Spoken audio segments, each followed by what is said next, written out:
The last layer in our 5-layer stack, the topmost layer, is the application layer, and it contains protocols that support specific types of applications. So up until now, all the protocols up until the transport layer can be used by many different applications. TCP is used by email, web browsing, databases, file transfer, instant messaging. So different applications make use of the same protocol. But of course, different applications have different requirements in terms of their specific communications, and they have their own protocol, for example, for web browsing, for email transfer, and all the other applications that we can use in the internet.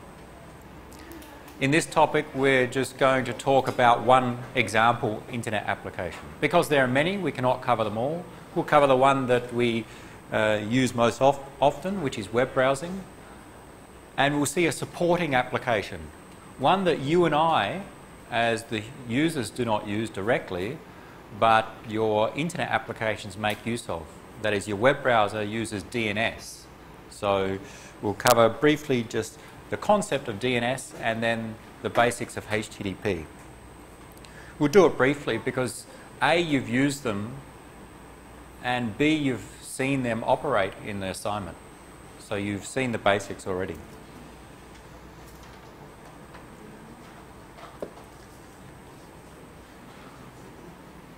When we talk about internet applications, often we can distinguish.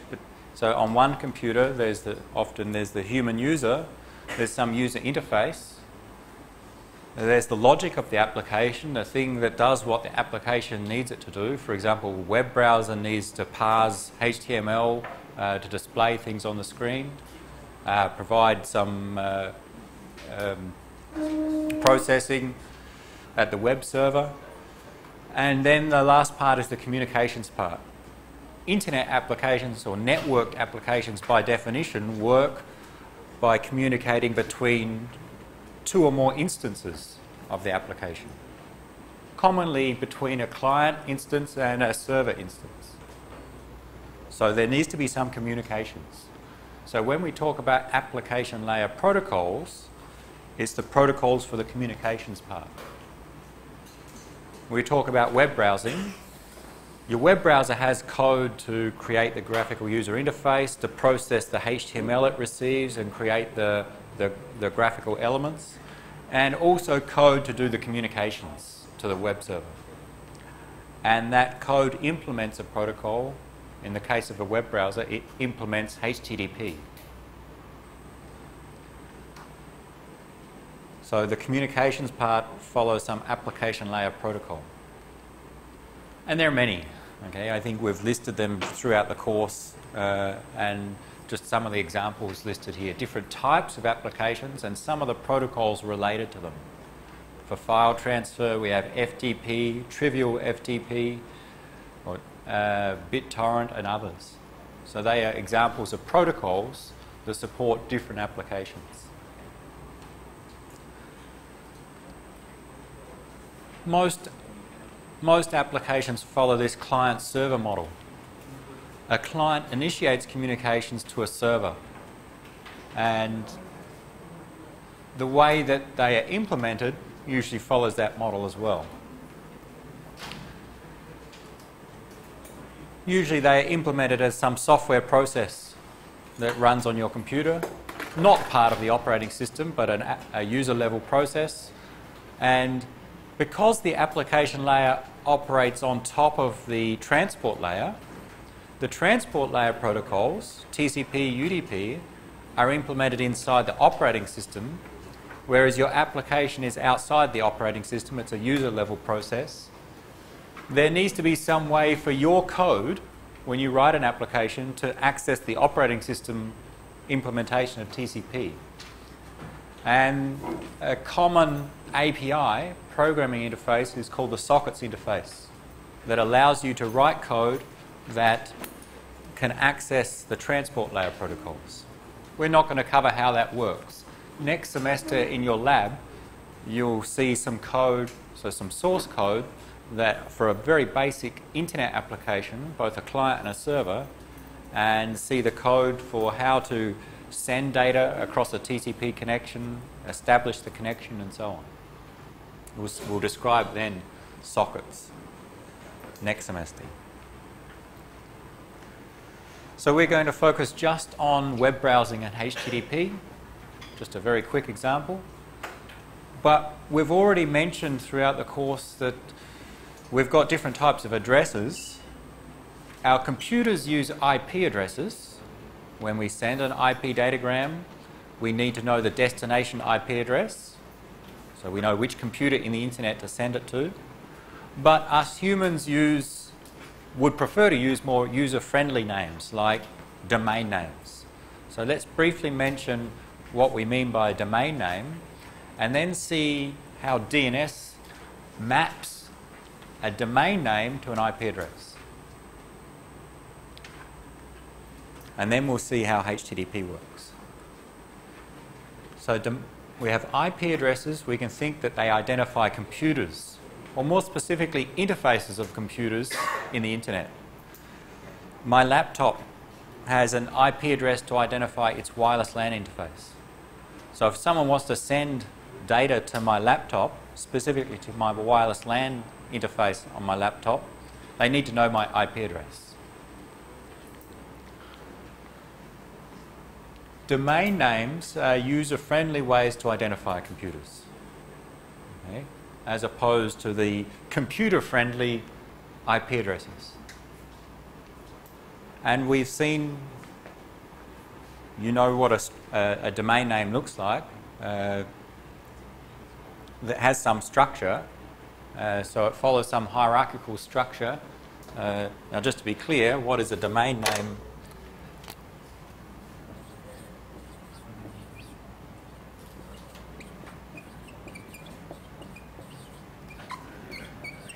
This is an example domain name, www.example.com. We'll distinguish that another thing that you'll see, another identifier, is a URL. And a URL usually includes a domain name. It doesn't have to. But a URL, for example, includes http://domain name / some path. Domain name's just this portion. Domain names follow some hierarchical structure. That is, there's some way to allocate domain names to different users, to different organisations, and there's some hierarchical way that those domain names are distributed. And the structure, the hierarchy, the top level of the hierarchy starts from the rightmost side. So if we draw, we have the .com level. Under that, we can have .example, .ibm,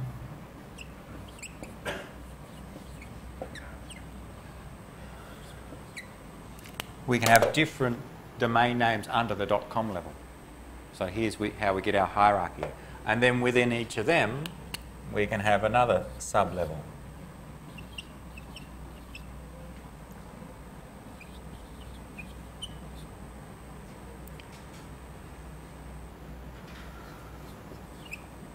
And in fact, we can have an arbitrary number of levels.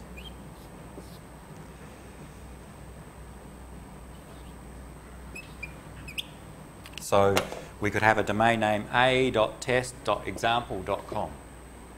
So there's some hierarchy in how the domain names are created. And of course, we can have other top-level names, not just .com. So we have what's called top-level domains which are managed by different organisations, different registrars. So the .com, as we see, and there are many others. And over the recent years, they've been expanding these top-level domains. .info, .name, .net, .org, and so on. And usually there are different organisations that manage them. By manage, we mean if I'm a company and I want to set up or obtain a domain name, then I need to go to that organisation and ask or register that domain name. And also we have country code top-level domains. So these TLDs are generic, or independent of country. And then within each country there's top-level domains, .th, .us, and so on. And within them, their own hierarchy. And it may be slightly different from what we get in here. In Thailand, we have .co for companies, .ac for academic institutions, and others. Okay? So it's up to the country then to manage the hierarchy for their domains. So domain names have some hierarchical structure. You've seen many examples. I think you can relate to that structure. How to obtain a domain name, the politics of the structures, it can be quite complex. And in fact, in some cases, quite costly, because many people want a domain name which is easy to recognise, and therefore there's demand for a domain name. So we use domain names to identify computers as human-friendly ways to identify computers. Another type of identifier we see is a uniform resource locator, a URL, used to identify some files or generally resources on the internet. URLs are a specific form of uniform resource identifiers, URIs. So there's this general form, a URI, and under that there's a URL, there's another one, I think a URN, a uniform resource name, and there may be a third one, I cannot remember. But the most common identifier we use, or we see, is a URL. It follows some format, and the general format, there's some options and exceptions, but the general format we see is there's something that identifies the application protocol that we use to access the resource, called a scheme. And you see things like HTTP, HTTPS, but you can see others sometimes, FTP, and so on. They usually identify which application protocol should be used to access that resource. In some cases, you can specify the username. If there needs to be some permissions to access a particular resource, you can specify the username at some host, where the host is the computer that has that resource. And what we see most commonly is a domain name. The host part is usually a domain name, but it can be an IP address. Then another colon, and then a port number. Now, we often don't see port numbers, and in the case that you don't specify a port number, usually your application will choose a default value. But if you do specify a port number, you have the host followed by a colon and the port number that you choose. And I think it's missing here. All right. Oh, no. Then we have a path, which specifies some directory and a particular file name, the resource that we're looking for. And optionally, after a question mark, you may have some query, with usually comes in some attribute value pairs, like key equals value. Best explained with the examples. Okay. Some examples of URLs used for web browsing. The scheme or the protocol is HTTP. The domain name, www.example.com. There is no username in this case. It's not relevant for accessing the website to specify a username. And then the path name. So it specifies the resource is the file called file.html in the directory dir in this example. The second example, instead of using a domain name, you may use an IP address. If you know the IP address, that's just as good as the domain name. In fact, in terms of performance, better.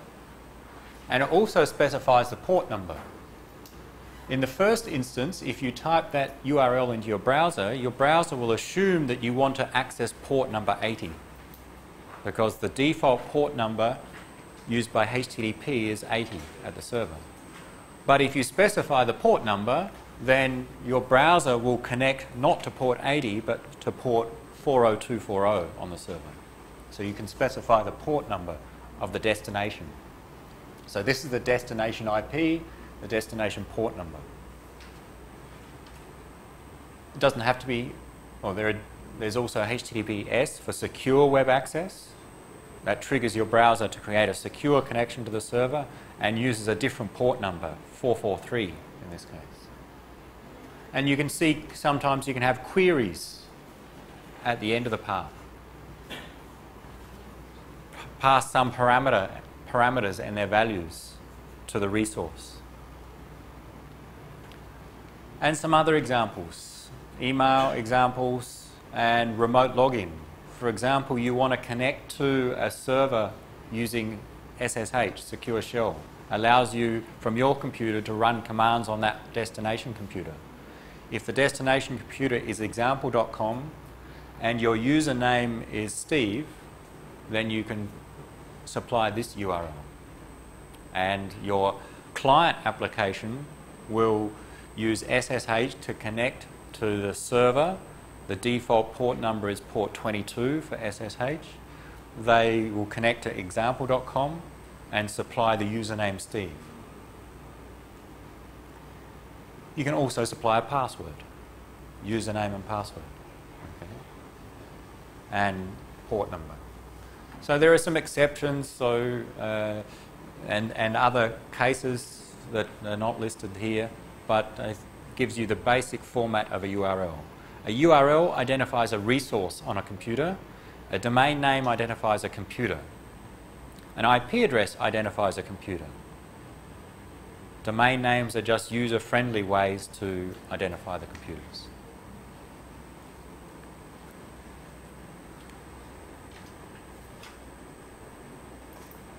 There's no need to remember the structure of the URL, but I think you've seen them enough to recognize that anyway.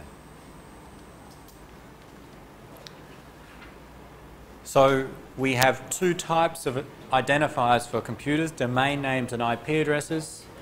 My computer must use an IP address to send a datagram, but the user often enters in a domain name.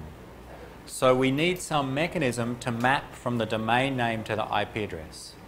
And that mechanism is the domain name system, DNS. It specifies the format and structure of domain names, this hierarchy, and how to map some domain name to an IP address.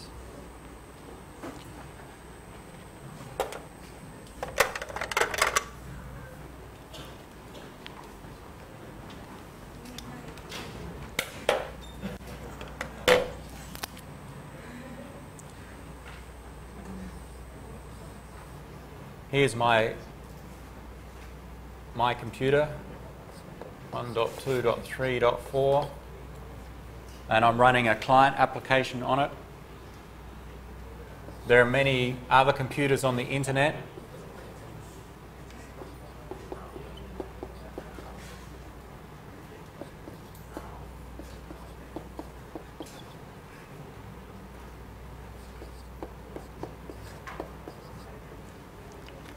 So there are many computers on the internet. They all have IP addresses. To send an IP datagram from one to another, we need to know the IP address of that other. Okay? So if my computer wants to send to one of these three, I need to know its IP address. But the user normally does not remember IP addresses. The user remembers domain names. So some computers in the internet have not just IP addresses, but also domain names. For example, this computer may have a domain name.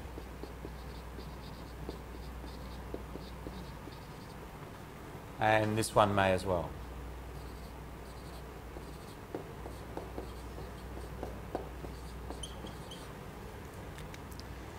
The basic approach with DNS is that the computers that have domain names register or store those domain names and the corresponding IP address in some special DNS server.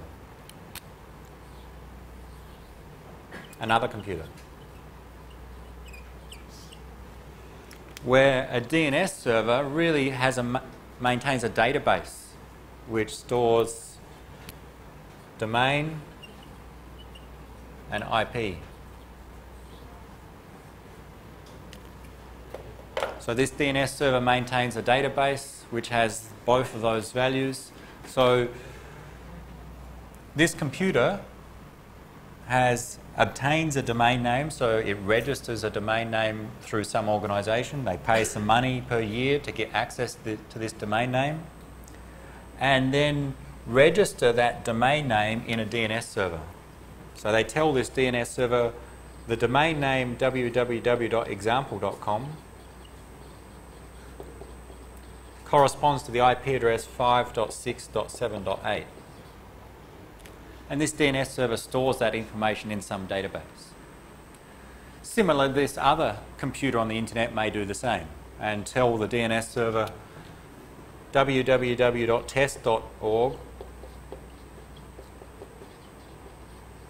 corresponds to 12.1.2.3. And others may do that. Note that not all computers have domain names. Normally only servers will need domain names. Clients contact servers. To contact a server, you need to know its IP address. If you cannot remember the IP address, then if it has a domain name, it's much easier to remember. Clients generally do not need domain names because since the client initiates communications to the server learns the IP address of the client and can respond. So it's normally servers that have domain names. You don't need one.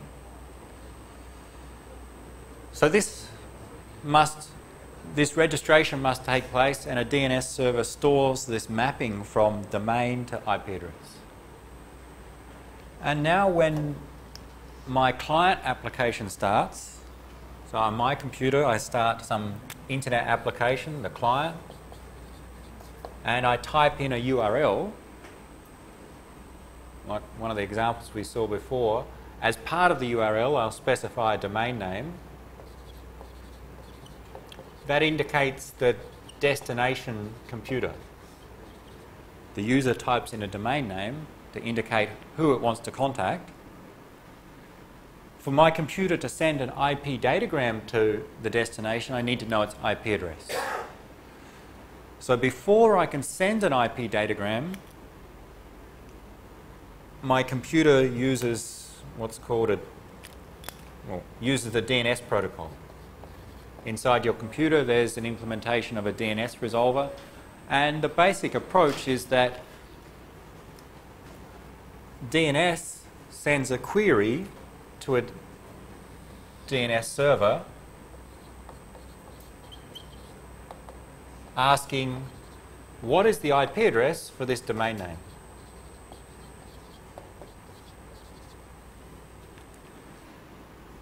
The DNS server looks up in its table or database, finds the corresponding IP address, and sends back a reply, a response,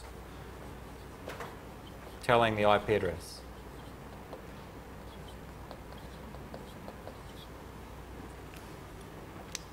And that query and response is part of what's called the DNS Protocol.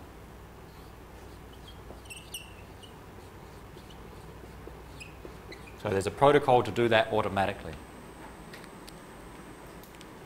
Quite simply, the most normal way we'll see it is there's a query that contains the domain name and the response contains the corresponding IP address. And now my computer knows the IP address of the destination and can create an IP datagram and send an IP datagram to the destination using IP. So now it can send to here. And this one,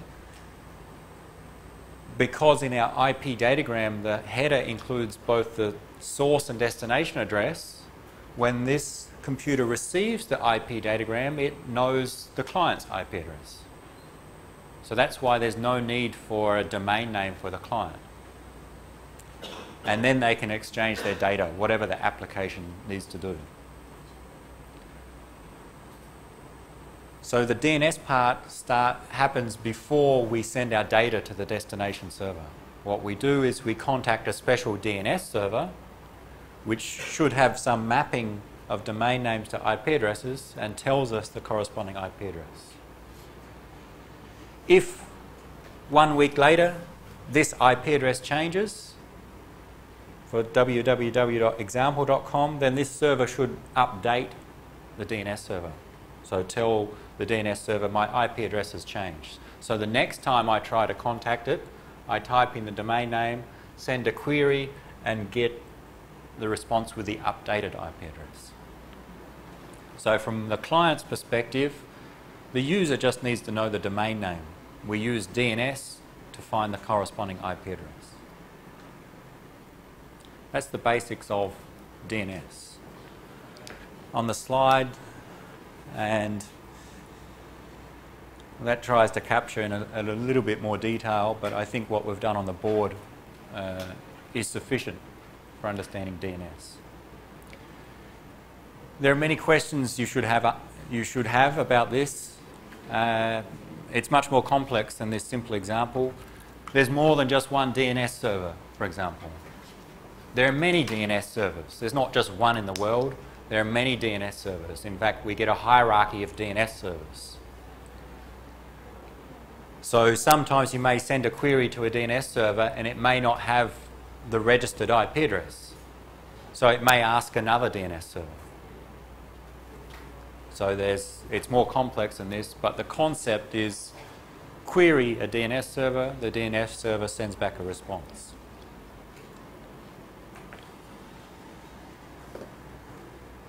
Any questions on that basics of DNS? This usually happens automatically. It's triggered by your application when your application has a domain name. It calls the DNS software inside your computer. On this diagram, your application calls the name resolver, the DNS resolver. We may use caching. So you contact example.com. 1 second later, you want to contact it again. You don't have to send the DNS query again. You may have a cache of the previously used values. Because every time you send a query and wait for a response, there's some extra delay for your application. So there are ways to improve the performance by having a hierarchy of servers and to use cached values in your client and also in servers.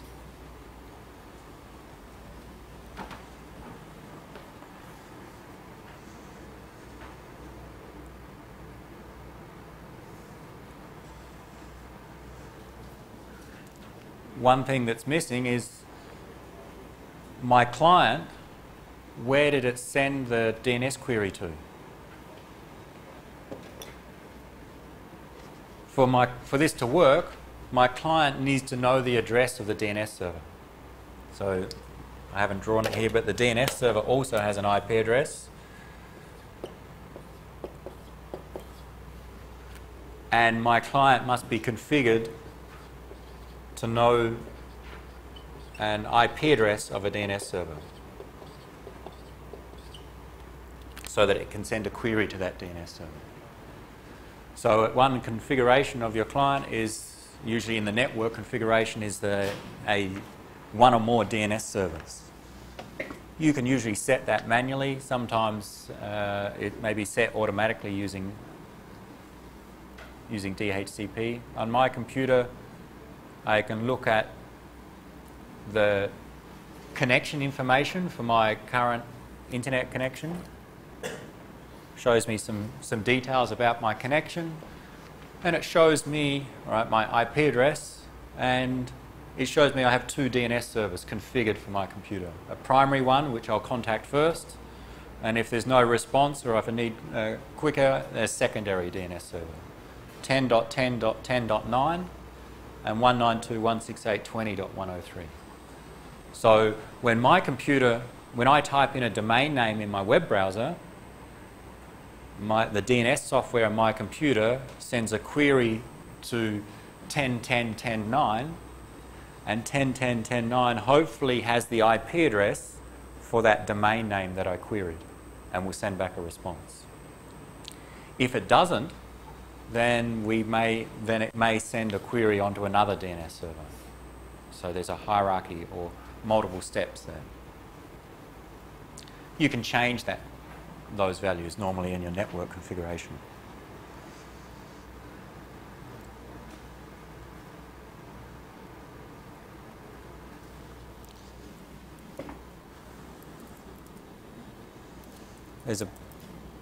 On your computer, you can do the query yourself. That is, you can look up using DNS. In this case, NS lookup is the program. If I type in, let's make it simpler to start. So this is saying what is the IP address for our ICT server? And it tells us, so what happened then is my computer sent a query and it received a response. Now, it's a little bit more detail than that. It may have used the cached value in my case. Okay. The name and the IP address, 203.131.209.82. The top server and address is something about how my DNS client software is configured. We can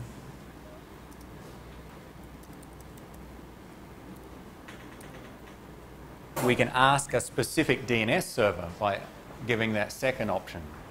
In the first case, my computer asked my default DNS server, the primary DNS server. In this case, it asked the DNS server identified by 8888, which I know is a free Google DNS server. So my computer sent a query to this DNS server run by Google, 8888, looking for this domain name, and that DNS server sent back the IP address. And in this case, the same. So this database of mapping domain names to IPs is not just in one DNS server. It's usually distributed across different DNS servers in the world. And one last example.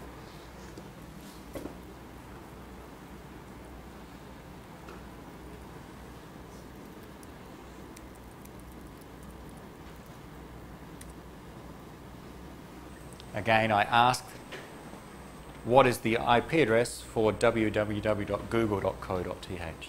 And the DNS server returned the IP address. Okay. Any questions on how DNS works? That's the basics that you need to know. Yep.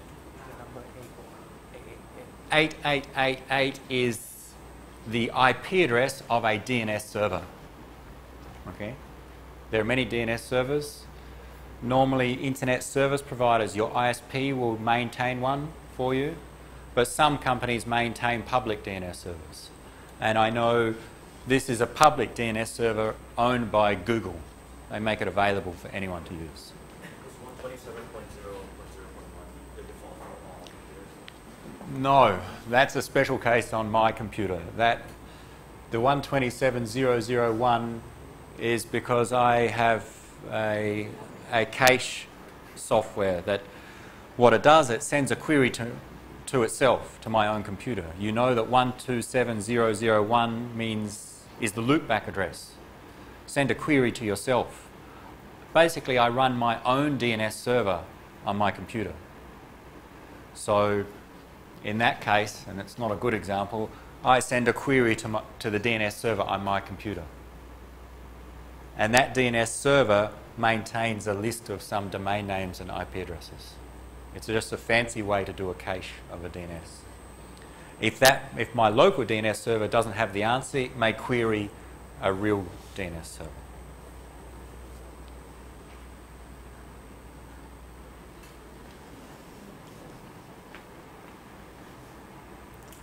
What else do you see there?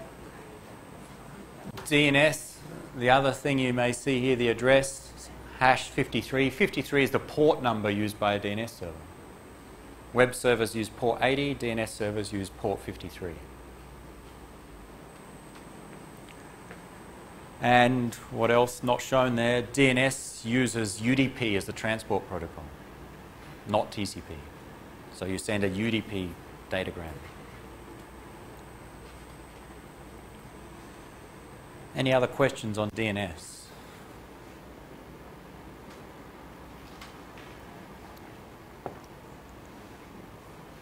Who has a domain name? Anyone? Anyone have a domain name? They cost on the order of a few dollars per year to register, $5 a year. You register your own domain name. So long as it's not very popular.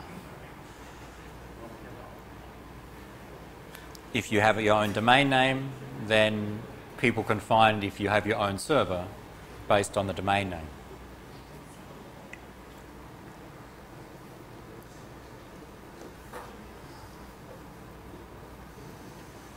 And that was the example that we had on the screen.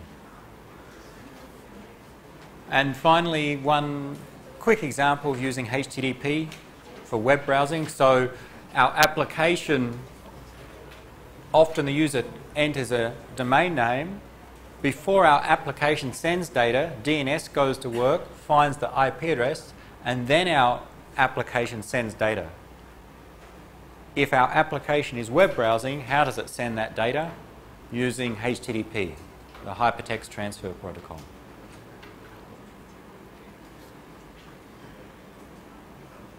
HTTP is a request-response protocol for web browsing. Quite simple. You send a request, the server will send back one response. Not 2 responses, not 5 responses. There'll always be one request, one response. And there's no concept of setting up a connection. It's just request, response. If you want more data or something, a different resource, you need to send another request and you'll get another response. The formal name for the client is usually a user agent. Your web browser can be called a user agent. It's an agent that sends the request on behalf of the user. And the client or user agent sends a HTTP request message, and the server, when it receives a request, sends back a response message. Default server port number is port 80, and the messages that are sent, the requests and responses, have some defined format. Again, you don't need to remember the format. I'll just give you some examples. Usually there's some start line, maybe there's some optional header lines, and sometimes there's a message body, the contents, which is especially in the response. So some examples that we've seen. The user at the web browser types in a URL. Okay, step 1, I type in a URL.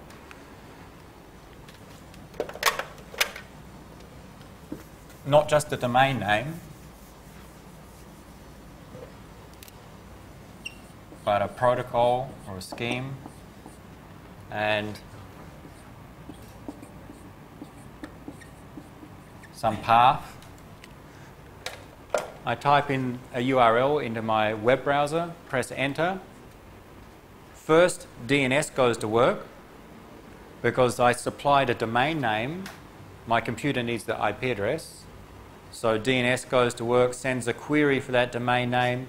I get the IP address in the response, and now HTTP creates the request and sends that request. And from HTTP's perspective, the request looks something like this. There's some more information in a request, but the basics we think is it's a GET request is the most common that we'll see. We want to get some resource from a server. So we usually start with the word GET, indicate the path, that is this part. Right, I've given file.html, but if it was test/index.html, we indicate what file on the server we want to get. The web server receives the request, checks whether the file exists on the server. If it does, and people are allowed to access it, There are permissions to access. Then it takes the file, the contents of the file, and puts the contents of that file inside a response. So this is the response here. It starts with some status line saying the protocol being used, the version of the protocol, some status code saying everything was okay, and then after some space includes the contents of the file that was requested.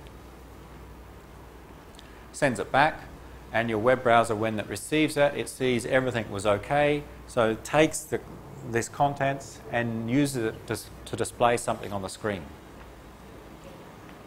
It's a very simple view of how HTTP works. Send a GET request, receive some response. If everything's okay, the response should have the web page you requested or the content you requested.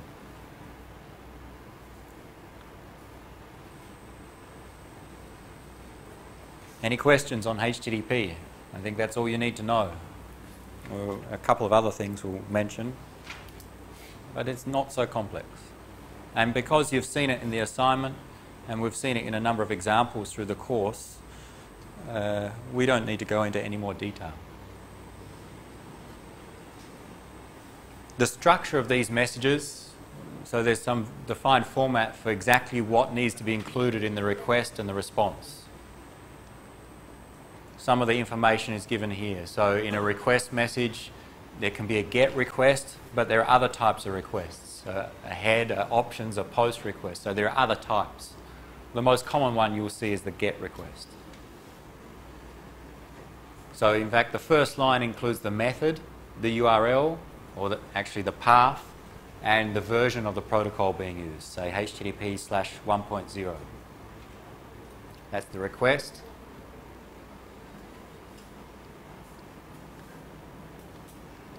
Responses also contain some first line with a version of the protocol, some status code and status reason.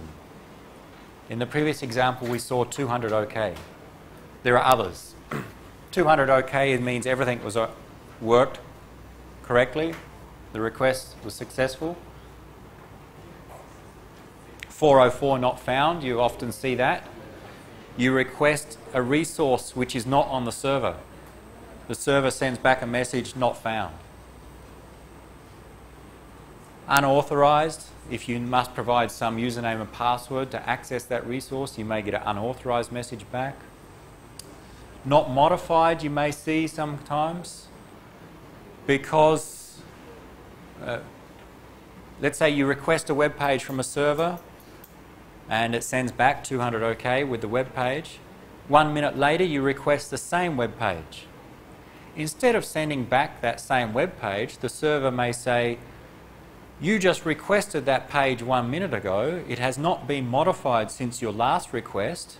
Use the local copy in your browser's cache. So it sends back a 304 not modified message. It doesn't send back the web page. It says it hasn't changed since the last time you requested it. And in that case, your browser will normally just load the page from its local cache. It saves on the data transfer. And others. These are just some of them. There are many more. So there are some of the responses you may see.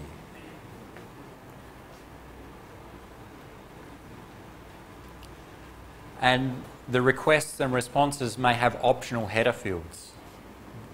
So you may have the date, the domain name. Your browser may say it can accept specific languages of the content or specific character sets or encodings.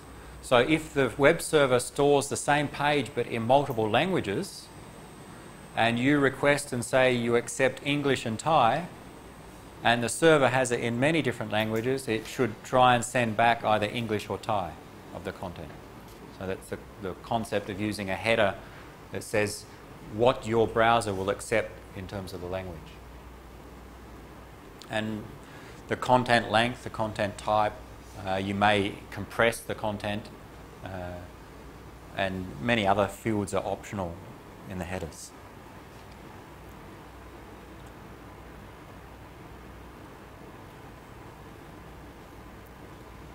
This is just one one more detailed example. I don't have the capture, I've got a different capture. This was one from some HTTP capture. I'll show you a different one shortly. But it's just showing multiple requests and responses. For every resource that we want to get from the server, we need a separate request. In this case, it's a request for a web page, and the web page comes back. A request for another web page, it comes back. But some web pages have images or link to images. In that case, your web browser will automatically send a request for the image as well. So if this web page included in the HTML a link to an image, then your browser automatically sends a request for that image, and then the server sends back that image, and then it can be displayed on your screen. If there are 10 photos in a web page, then you'd have to have 10 separate requests and responses. And if you request something that doesn't exist, then the server can send back 404 not found.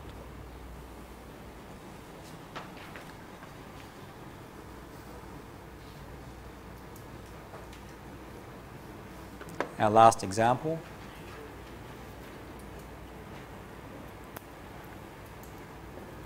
This is from the assignment. I gave you a capture in the assignment of many different requests, wireless LAN packets. I've filtered out, just for today, some of the interesting packets. So this was the case in the assignment where I opened my browser and I typed in a domain name, a URL specifically. What did I type in? Anyone remember or anyone know?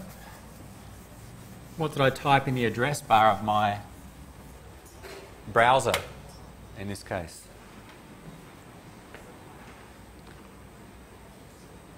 Anyone can see? I can zoom in a bit.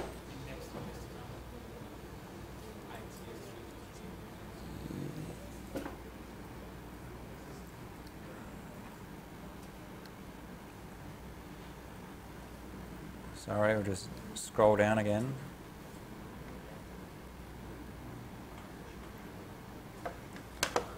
It's running out of space, but you can see the info here.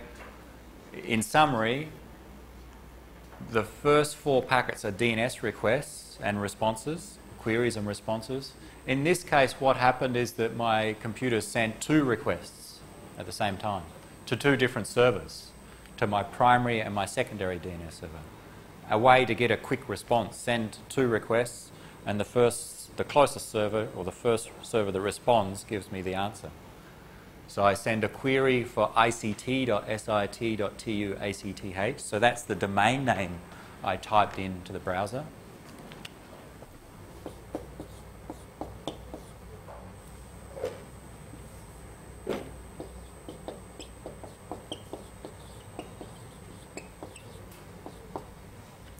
So I typed in a URL which included this domain name, pressed enter, and first DNS goes to work. My computer sends a query to, and it's a bit squished in here,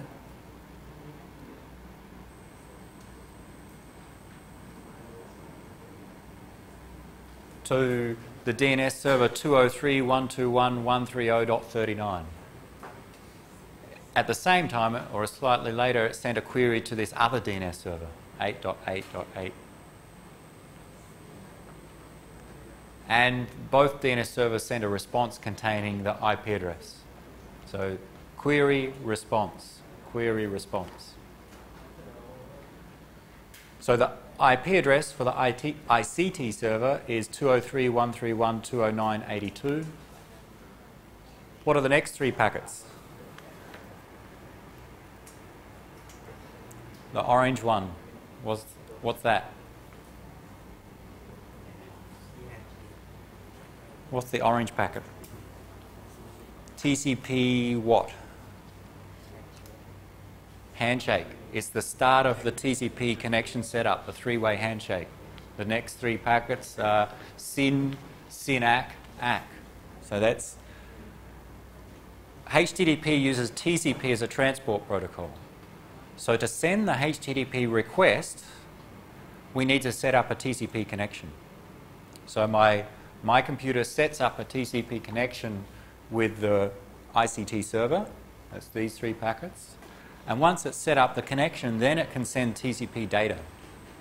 The TCP data in this case is the HTTP request. If I draw a summary of the highlighted orange packet,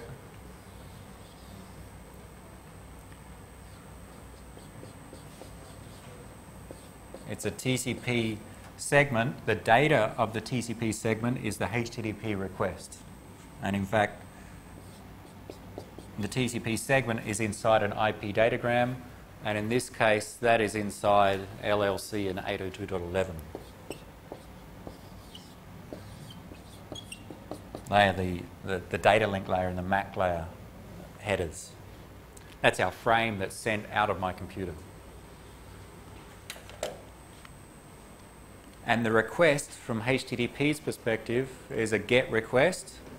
And the first line of the request contains GET, followed by the path of the URL, followed by the protocol version. That indicates what I typed in my address bar is ~s Gordon / ITS323 / index.html. And most likely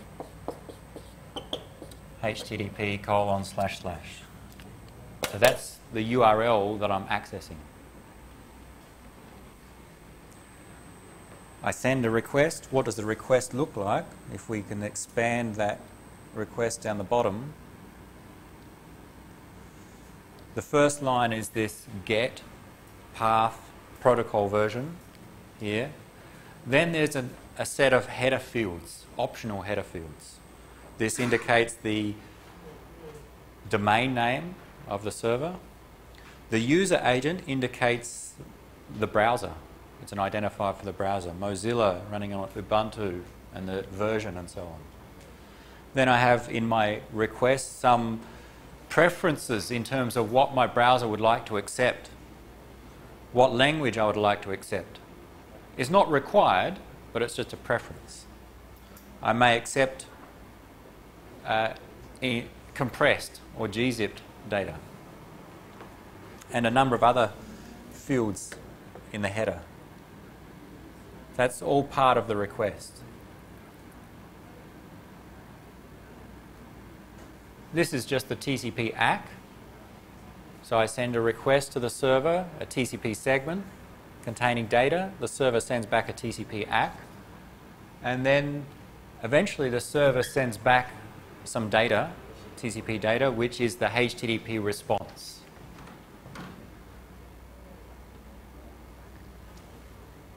From HTTP perspective, it sends one response, but in this case, the response is too large to fit into one TCP segment.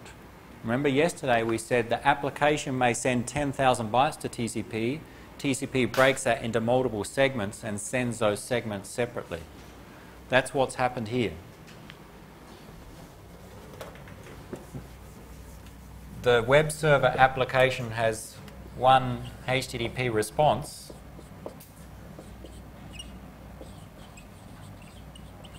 It turns out, if we can see them, in this is one TCP segment, and there are two others here shown as this continuation. We can check the details to confirm that, but these, because we'll see the contents, these are 3 TCP data segments containing this HTTP response.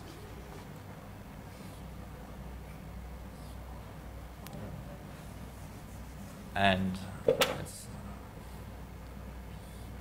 so we have one segment with a TCP header, a second segment with a TCP header, and the last bit. 3 TCP segments needed to be sent in that case, and we see the size of them here, 1,544, 1,544, and the third one is much smaller. It's just the leftover at the end. So they are 3 segments, all containing the one HTTP response. if we look inside, we'll see the response. In this case, 200 OK. The request was successful. Some header fields, identifying the server, the content length. And if we go down, then we'll see the content. So I requested a page, the server sends back that page. And that's here, except we cannot see it. Let's try.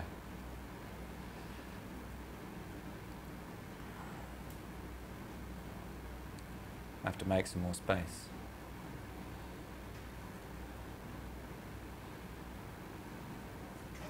It's not so easy to read, but you see some of the content in the or in the hexadecimal form, and this is in ASCII here. We see it's the HTML, the body, the header 1, H1, and so on. This is the content of the HTML page I requested. It's included inside the response. It's not all of the web page, because the next two segments contain the rest. Here's the next part of the web page. You can see that the textbook and the lecture times, and then the third segment contains the last part of the web page, going down to the bottom of the web page. So those three segments contain the HTTP response, which contains the web page I requested. And that's it. That's HTTP. One request, one response. TCP is used to deliver that request and response. If either of them are too large, TCP may break them into multiple segments. But from HTTP's perspective, there's just one request, one response.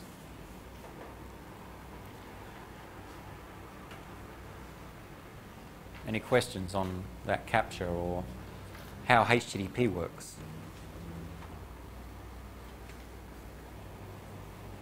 Again, you don't need to remember the headers and the formats of the messages, just the basic concepts of DNS and HTTP.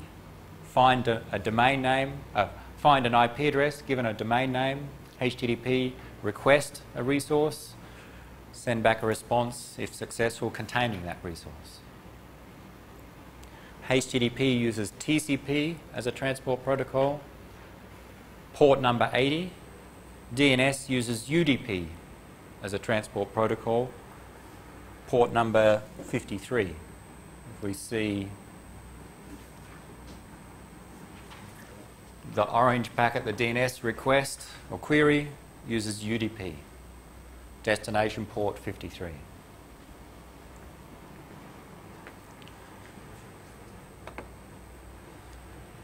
We're finished. Okay, that's all we need to cover for our example applications. Any questions? Yeah. The server send the whole content back to the user interface. This may be delay or something.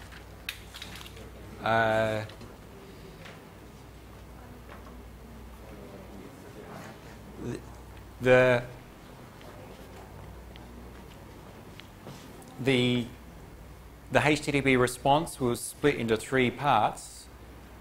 How do we know when it's finished? Inside the HTTP header, there's a content length. If we see,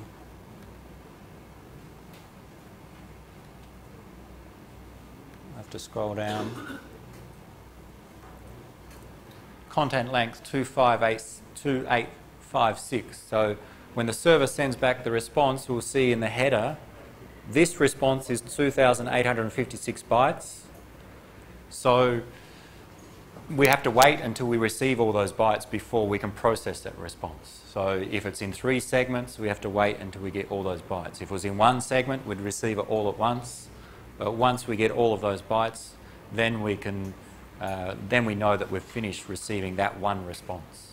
Okay? So the content length tells us when does that response finish, especially when it's split across multiple TCP segments.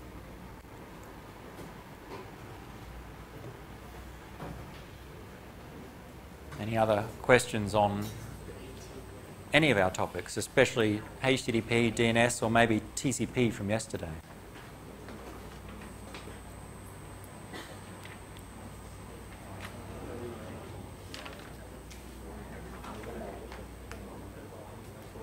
Okay.